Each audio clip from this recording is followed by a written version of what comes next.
এখন আমি চান করে এসেছি আর আমি যাবো এখন গাজলে। তো এর জন্য চান করে এলাম, তো রেডি হবো এবার, তোমাদেরকে রেডি হয়ে দেখাচ্ছি, ঠিক আছে? হয়ে গেছে আমার ড্রেস পরে নিয়েছি।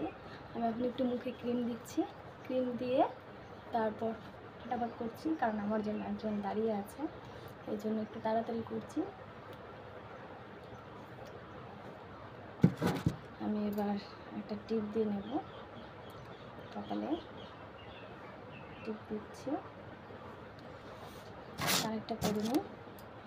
আমার জন্য দাঁড়িয়ে আছে, এর জন্য আমি খুবই তাড়াহুড়া করছি, দেখতেই পাচ্ছ তাড়াহুড়া করছি। যাবো একটু ঘুরতে, আর একটু লিপস্টিক লাগিয়ে নিই।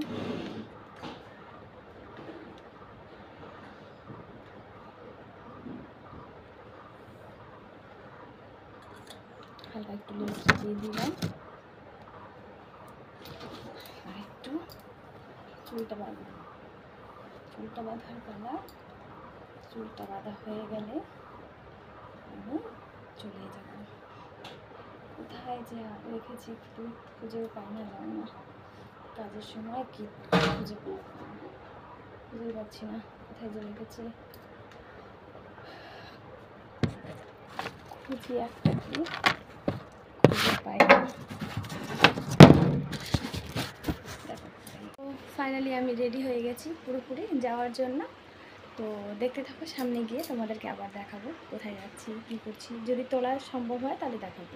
রাস্তায় দাঁড়িয়ে আছি, আসছে একজন, ওই যে দেখো না, রেডি হচ্ছে, আসছে, উনি আসবেন, তারপরে যাব। ওনার জন্য দাঁড়িয়ে আছি, তাড়াতাড়ি আসো, চলো।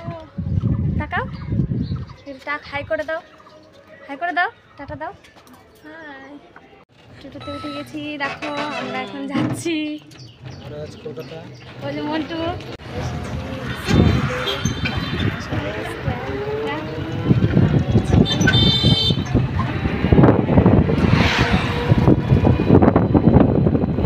তো বন্ধুরা, আমরা এসেছি এখন পোস্ট অফিসে। তো এই সামনেই পোস্ট অফিস, ঢুকছি আমরা পোস্ট অফিসে। তো পোস্ট অফিসের ভিতরে ঢুকে দেখছি প্রচণ্ড ভিড় আছে। তো আমাদের কাজ হয়ে গেছে, তো আমরা এখন রাস্তাতে আছি। এটা হচ্ছে গাজল বাস স্ট্যান্ড, বাস স্ট্যান্ডের সামনে যাচ্ছি আমরা, একটা জামা কাপড়ের দোকানে যাব। তো এই কারণে যাচ্ছি, একটা মেয়ের জন্য একটা জামা নিতে হবে। আমাদের পাশের বাড়ি একটা ওই দিদিটার মেয়ে আছে, তো মেয়েটার জন্য জামা কাপড় দেখা হচ্ছে। তো আমার পছন্দ হয়েছিল ওই হলুদ জামাটা, তো দিদি দেখছে কোনটা নেবে। তো যেটা ওনার ভালো লাগছে সেটা নেবে, ওনার হলুদটা ভালো লেগেছে, তো ফাইনালি হলুদটাই নেব। এখন আমরা উঠে গেছি গাড়িতে বাড়ি আসার জন্য। তো আসছি বাড়িতে, তো আমরা নেমে গেলাম এখনই। তো মশালদিঘিতে নেমে আমরা দুজনে একটা করে আইসক্রিম খেলাম। তো টাটা বন্ধু, আজকের মতো এখানেই, আবার পরে দেখা হবে।